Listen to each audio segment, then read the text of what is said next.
Hey, Pro Organizers, it's Melissa, and this is part 2 of everything AI that you need to know for your professional organizing business.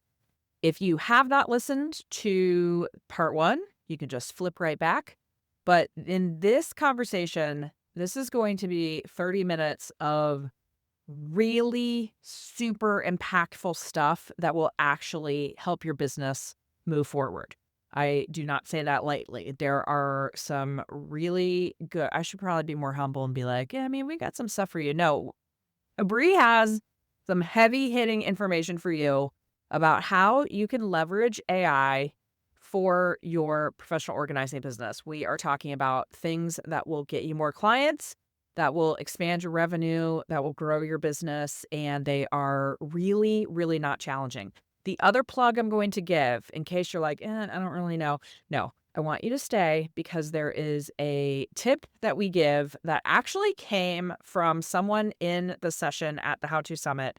And I did not write her name down, and I would love to find her. So if you are the person that told us this, if you are listening to the podcast, please reach out and tell me, hey, it was me, because I want to give you credit. But we had a participant in our workshop that gave an idea that she said people just like throw money at her when she does this using ChatGPT, and we're going to talk about how to do it as well. And bonus, we don't have it up yet, but we will have an actual tutorial that we are going to be putting out that is going to make you a lot of money. So there you go.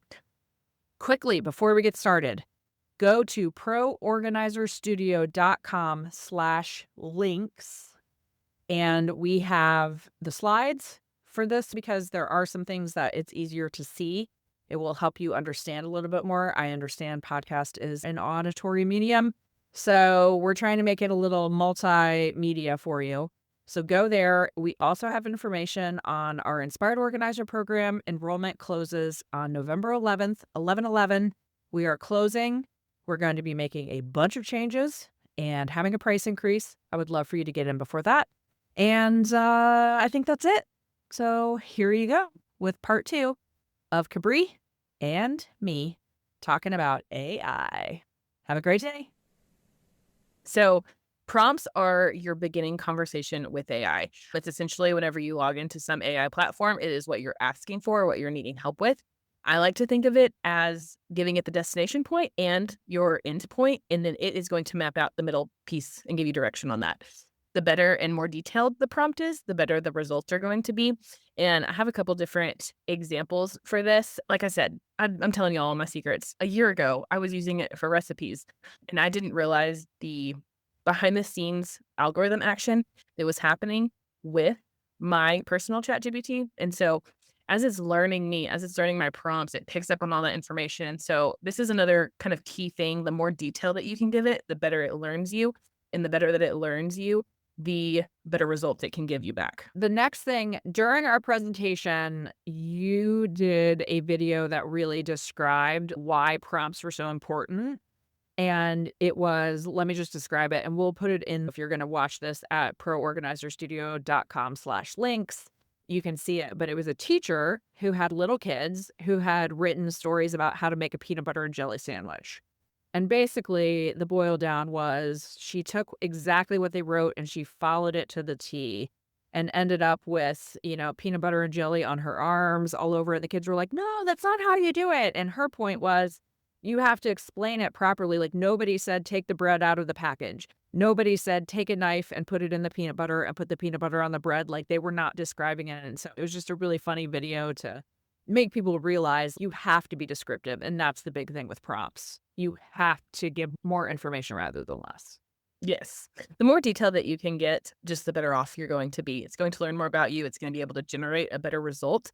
And it will help you not to make peanut butter and jellies all over your arms. Right. I do love a peanut butter and jelly sandwich, though. So that video is like one of my favorites. So it's really great. You guys really should go see it. Like I will make sure that you have it very easily accessible because it really gets to the point in 90 seconds, unlike most other people could do. So it's a good one. Okay, so when you write a prompt, like, what are the most important things for writing a prompt? So I literally am trying to map out as much detail as possible. Before, when I was just beginner using AI, I would just type in, I need 30 Instagram captions for a professional organizer. Over time, I have learned that the better description I give ChatGPT, the better it gives me. So now I will ask for, hey, I need 30 Instagram captions for Lubbock, Texas. The tone needs to be warm and professional. I want it to be around these three content pillars. By the way, I would like it to have a hook and make sure that you're using call to action. And oh, by the way, I also don't want any emojis. So that's essentially what I am then telling ChatGPT. And so you go from like, here's a beautiful pantry, done, to, oh, hey, minimize and organize in Lubbock, Texas, design this beautiful pantry with these gorgeous products. And it just is a game changer when it comes to what it's going to be able to generate for you. Yeah. So the same thing when I started out, I just was asking very basic questions. And by the way, it gives you answers. It's not like it says, "Oh, sorry, you need to be more specific." It will give you an answer and it will give you 30 Instagram captions for professional organizing business, some of which are totally fine. But you get such a better result when you spend a little bit of time to give it a lot of instruction. And we're not talking about paragraphs and paragraphs. We're talking about 4 sentences instead of one. This is not a lot of extra work, but you get a much better result. The next example that we had here were about blogs. So I would like to just go on a mini rant about blogs for just 1 second because I talked to a lot of people about the 6 pillars of a digital foundation that an organizer needs for their business, one of which is blogging. And the hand wringing and the gnashing of the teeth that happens when people are like, I'm not a writer and I can't be a blogger and I don't know what to say and I don't know all the things. AI is the most perfect thing. If you are scared of AI, if you're not really sure, please just start out using it to write some blogs. I want you to blog once a month, and AI is I can't think of a better tool to use to try to get past some of these writing blocks for you to make sure that you are getting good SEO on your website. So, examples of an okay prompt is write a blog about a project recap that focused on organizing a butler's pantry. But a really good prompt is write a 2,000-word blog about ways to organize a butler's pantry, include a section about different organizing styles and suggestions for different organizing styles, include 2 locations for calls to action, and 2 locations within the blog for lead magnet opt ins. Include 4 to 6 keywords related to home organization and 4 to 6 keywords that are geographically focused for SEO purposes. I know that was a mouthful, but that is going to yield you a much, just infinitely better result. And it's going to create less work for you to add your own voice and feeling to that than the first prompt. So please use AI to write blogs. I'm absolutely begging you. If the prompting piece is a little overwhelming, you can even use that to your advantage when using ChatGPT or AI. You can go on there and say, hey, I would really like to write some additional high converting Instagram captions. What do you need to know from me? And then ChatGPT will actually give you a list and say, okay, where are you located? What's your business name? Who's your ideal client? What type of people do you normally work with? What types of projects do you like to work with? Do you not do garages or do you like to do garages? Do you only want to do pretty pantries or not? It will actually ask you all of that information, and essentially all of what you're doing is seeding ChatGPT with more information and just giving them a more detailed version of what goes on behind the scenes in your business so that then they can produce and generate better results for you. So, if the prompt piece feels a little overwhelming, you can just type in and ask it to guide you on what it needs to Yeah. make the most success for you. You could even have, if you have done blogging in the past, but maybe inconsistently, you could even say, here is my blog. Here's the URL for my blog.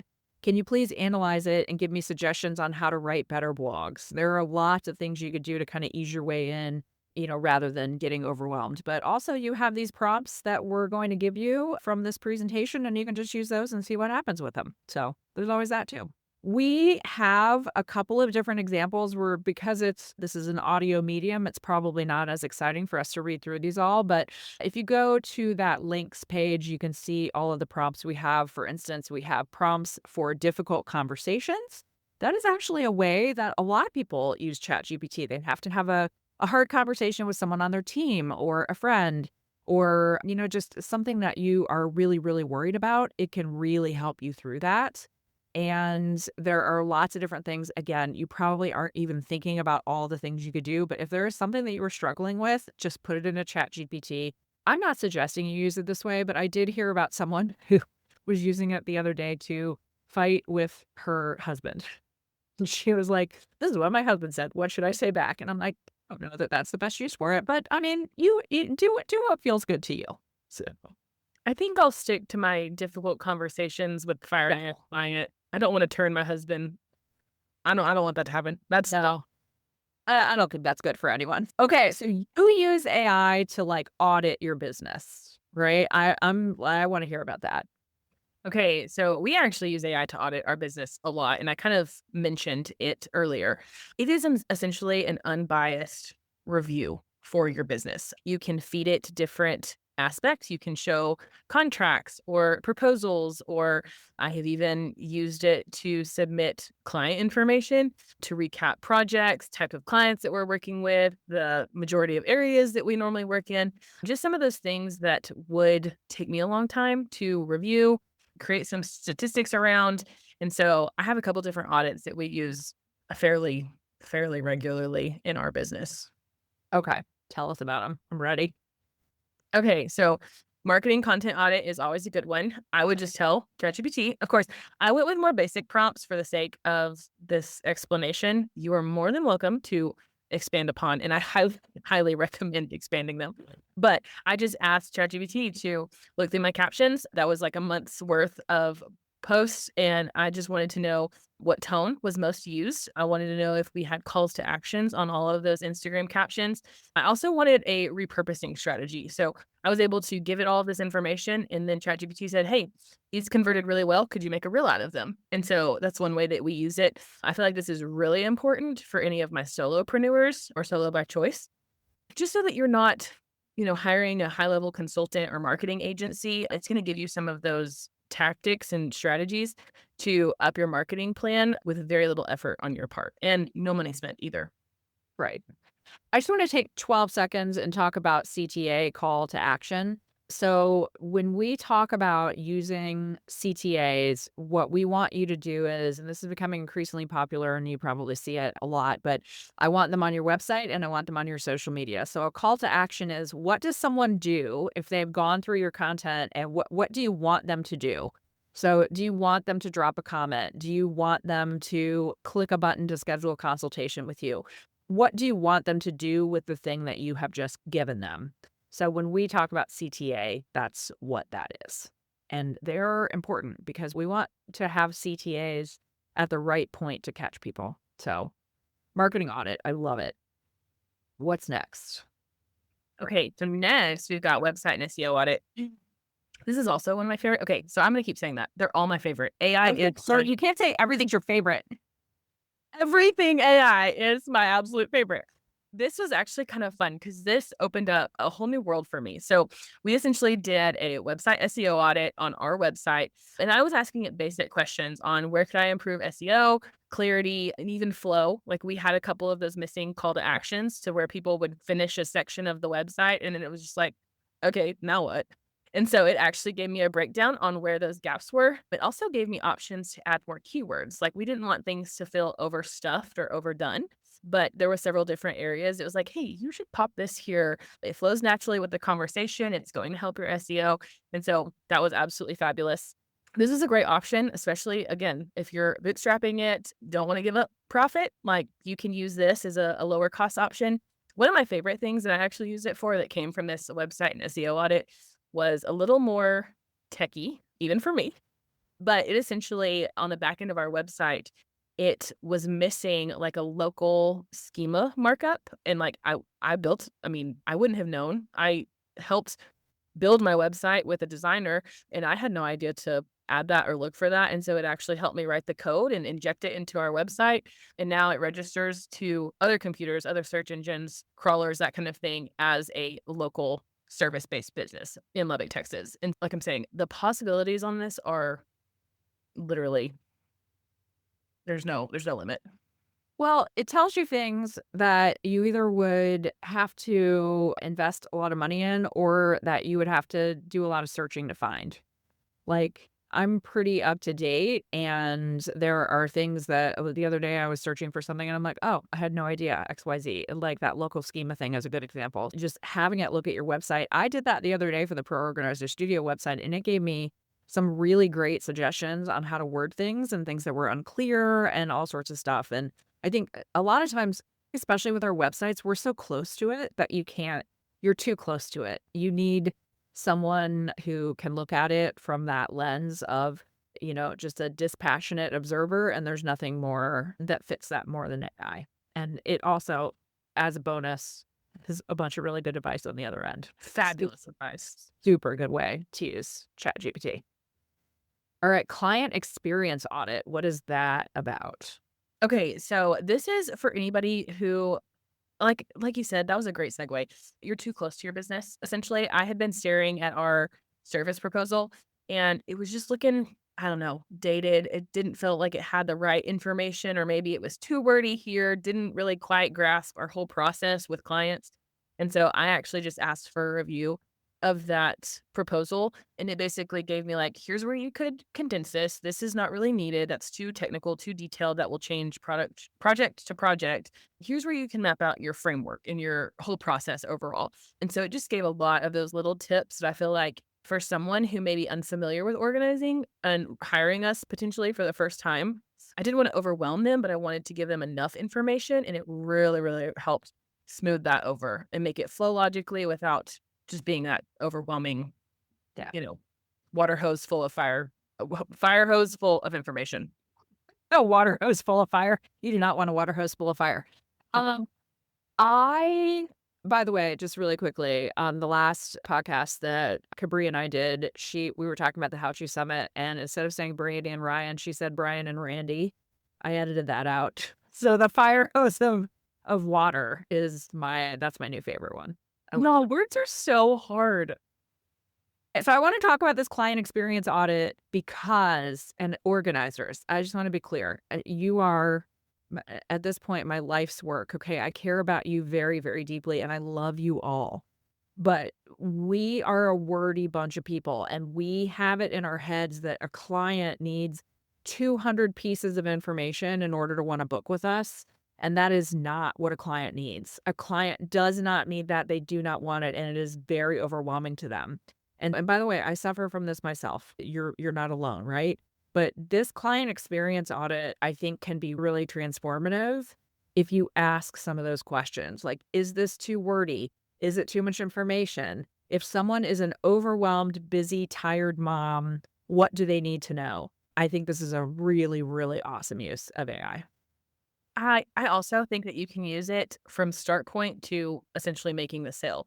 So it could help simplify things if you have someone filling out a form and then scheduling a call and then going through a call and then scheduling an in-home consult and then booking your proposal. It could help streamline some of those pieces to basically make them say yes faster and hand over the money to you. Yeah, absolutely. That is our goal. We want them to hand over the money. All right. What is that? Oh, time and task audit. This is a decent amount. Is that fair? You and I kind of mentioned it. Like there's some other businesses at play in my world. And so a lot of times I'm using it to streamline my tasks. It's also giving me a recap of things that could be just deleted off my task list, things that need to be delegated, making sure I'm honoring time to each business appropriately. And so this also, if you are getting started using AI, this could be fabulous because if you're tracking your time in 15-minute increments for, let's say, a week, you can then send that to AI, ChatGPT, whatever, and it will give you suggestions on things that you can delegate. Hey, by the way, ChatGPT right here, I can help you do XYZ. This is things that we can help streamline or automate on the other end. And so this one can be super powerful when used correctly. I honestly do it often, but I probably need to do it even a little bit more because I feel like I'm at that phase of life where I need to be automating, need to be trusting ChatGPT to just handle some things for me and giving things over to my team. You just said an important word, which is trust, because I do think this is another trait of organizers, and it is a trait I for sure have of the control piece of if I'm not in charge of it, is it going to get done? Is it going to get done the right way? Is it going to get done in the way I want it to? And letting go of some of that control, because at least I find a lot of times that when you have that level of control, the thing might not get done at all. So letting go of a little bit of that and saying like, I'm going to give it up and like there might be a better way to do this that I haven't seen. So I Absolutely. think it's really, really, really smart. Okay, service offerings audit. This is another one that I highly, highly, highly recommend. This one was kind of exciting because we basically fed ChatGPT our website, our service proposals, and then a list of all of the clients we had worked with in the last 6 months and asked what's missing. How could these things be more compelling? Where do we have gaps within our service offerings? And so it had different strategies, like our follow up. I'm pretty consistent, but it had different things as far as follow up for like making sure that we're actually following up with people at the 3 months, 6 months, and that 9 month, 12-month mark. They also had certain things like for us, we have about 50% of our new clients that come from moving jobs. And so we're helping them either declutter and pack or unpack and organize. And essentially, they had no idea that we did holiday teardown and then maintenance sessions or just like one off, let's refresh the playroom type things. And so it gave us an opportunity to kind of up our marketing strategy to make sure that all of the people in our sphere actually knew all different things that we offered. And ideally, we had a bunch of people book once we actually started paying attention to this and strategically offering them new services. Yeah. I think this is a great one because there are you and I talk to organizers all the time, and there are things that someone will be like, "Oh, you know what I started offering? Blah," and someone else will be like, "Wait, what? Tell me more about that." And this is a really, really great one for you to say, "What are some things that I'm missing out on?" And thinking about, you can even start to feed in information about your ideal client and say, "Hey, what are some other things that people in this cohort might be interested in?" My guess is you're gonna find a lot of things, and not all of them might be your cup of tea, but a lot of them are going to be. So, We had a lot of opportunity to cross contaminate different clients with new services. the other thing that I wanna point out with the service offering audit is it kinda goes along, so service offering and marketing audit are kind of in the same realm, because what I want you to think about is when was the last time you took your list of past clients and remarketed to them? So you can take the information out of your CRM or whatever you use and say, here's a list of my clients for the past 3 years. Tell me, give me some ideas of how I can remarket to them. Like, what are the things that you're missing out on, and are there some additional services? Have I told clients that I do maintenance? I find that's a huge gap. A lot of organizers are not offering maintenance or not even telling people, even if you don't want to offer maintenance, do you want to do a 6 month or 1 year refresh? There are a million things like that that are out there. So you can kind of combine the service offering and the marketing thing, and also figure out the times of year that you should offer different things. Back to school is August. When should I start marketing back to school organizing? Thanksgiving is November. When should I start advertising holiday decorating? All those kinds of things. So, That can be a powerful tool, especially because it costs you less money to acquire an existing client than it does to acquire a brand new client. yes. I wasn't able to go to Susie Salinas did a session on that at the How To Summit, and I wasn't able to go to it, but the cost of acquisition of a new client is, depending on the kind of business you're talking about, is sometimes 5 times what it is to just keep a current client happy. Thinking about all those people that are out there that you haven't remarketed to, and they often, I find whenever I send an email, they'll be like, "Oh my gosh, I was just thinking about you the other day, but I hadn't reached out." Give them a reason to reach out to you. Oh, okay, so another one that is my absolute I'm sorry, it's my You just favorite. said it again. I know. I I could I could know. tell you're going there. You're like, you're just about to say, "This is my Y'all, Chatty G and me, we're besties. Like, I talk to Chatty G more than I talk to my family, yeah." probably. My husband probably hates it, but whatever. So I also like to use kind of in this like audit process, I actually like to use AI for strategic goal planning. So I will actually give it my goals. I will tell it, hey, I want to make so much in revenue. I want to work with so many clients. I want to have this much completion essentially when it comes to social media marketing, blogs, etc. And it can help sorry, it can help reverse engineer that for me to say, okay, if you actually want to accomplish your goals, you need to be making X amount of dollars a month and you need to make sure that you're blogging this many times a week and you need to send out so many email newsletters. And oh, by the way, we have some gaps in revenue. Maybe we should offer a bundle package or a new service here. And so I actually like using it a lot for that. It has really opened my eyes as far as like how we can strategically meet our goals without burning out our team, without stressing me out, without adding a million hours to my workload. And so that's another favorite. Strategic goal planning, I'm gonna be honest with you, it's one of my least favorite things to do, but it's so important. I don't know what my I've always had it's always been one of my least favorite things about any part of my life, like my prior corporate life and all that. Like strategic planning, I was like, ugh, not a fan. I definitely feel like this time of year, I mean, we're recording this in October, but this time of year is whenever I start to recognize, like, oh, hey, we're not going to make those goals that we set out for. But this is a great example of this is something that is not it's not in my wheelhouse. I'm not strong at it. It's not something that I enjoy. This would be a great thing to say, "Hey, please give me some help on this. What are some things I need to look at?" And goal assessment and goal planning is it's critical for a good entrepreneur. Yeah. So AI, basically for you is kind of functioning like a mentor would, and it's not replacing a mentor, but it's functioning in a lot of ways in a way that a one-on-one mentor could give you versus a high level. Is that fair? Yes, it's going to be my strategic analytical mentor. It's not going to help me on the people side or the feeling side or like highly sensitive people. It's not going to help me on that front.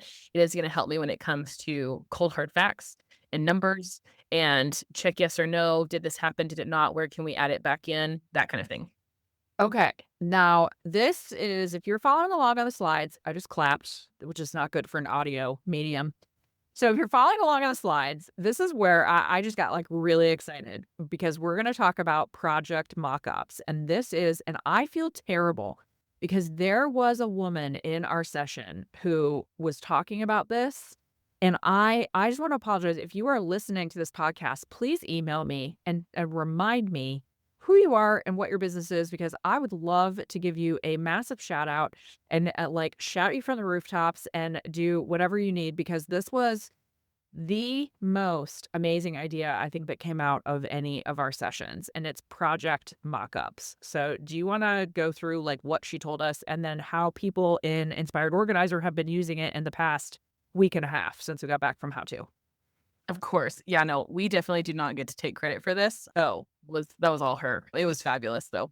So essentially what this is you are using ChatGPT in real time to give the client a visual of their space, ideally what it would look like after the fact, after they're done working with you. And I so I've played around with it. Like I know what she had said the day of, and I've played around with it a little bit to make it work a little bit more for me, and I don't think I have it fully figured out, but essentially the gist is taking a photo of a client's space.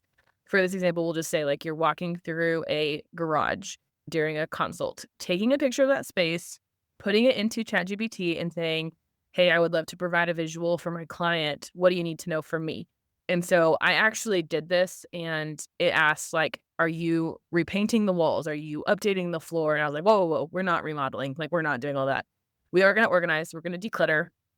I'd like to add some I'd like to add some metal garage shelves. I want to go in and add totes, the black and yellow totes on this wall. I want to make sure that we have a bike rack that will fit both adult and kids bikes, and I have some shovels and rakes that need to hang on the wall." And essentially, ChatGPT took the photo, resituated it, and then spit back out a photo that was this organized vision that I had described with the right products in the right spaces.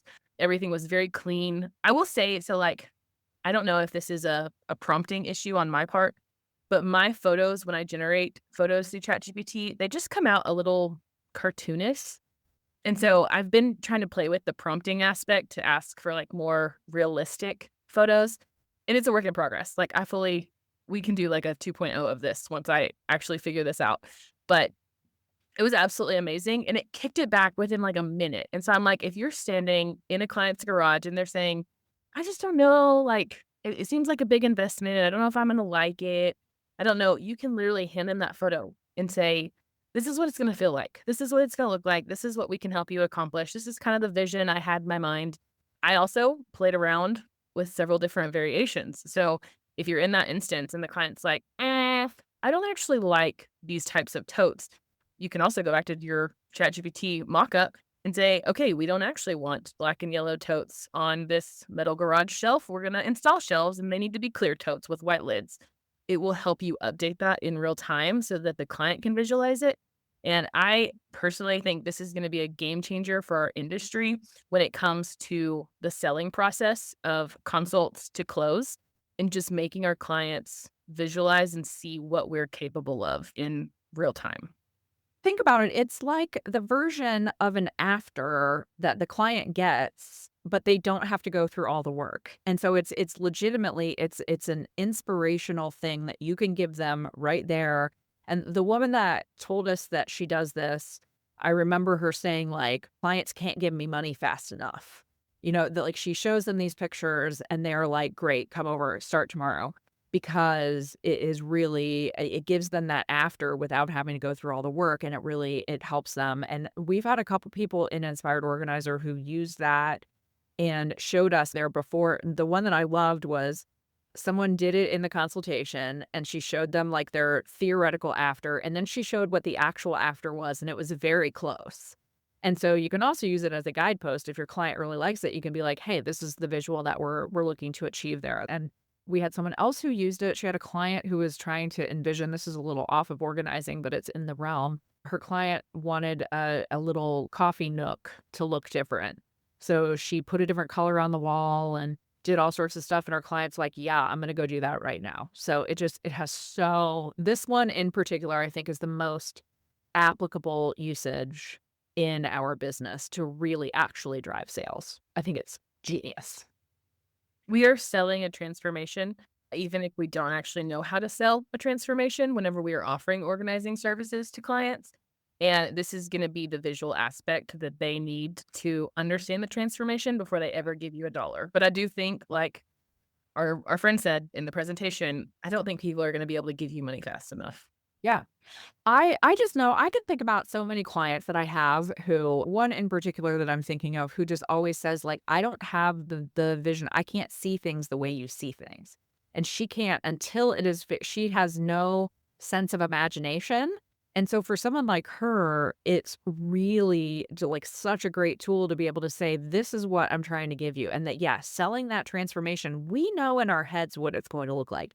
And we know when we walk into a crazy closet we know, "Oh my gosh, this client is gonna love when she comes in here," but she only sees what she has right in front of her. You sell her that transformation, I think an amazingly good point, so go use this one. Okay, so if you're following along on the slides, you have an example of just a pantry, right? So what was your prompt to get from the from to the to on this pantry?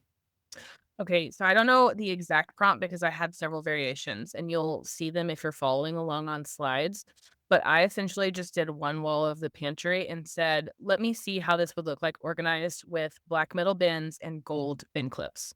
And so you can see it's not like a perfect match, but they do look like the M design metal wire You really do. new baskets. Yeah. And then it has gold bin clips. You've got some dark wood lazy Susans. I will say, so like there's one of these bins that it just, like, auto-populated the word, and it just says "goods," and then Yeah, it does right there, but I wouldn't have known that. I think it's yeah, does it say snack?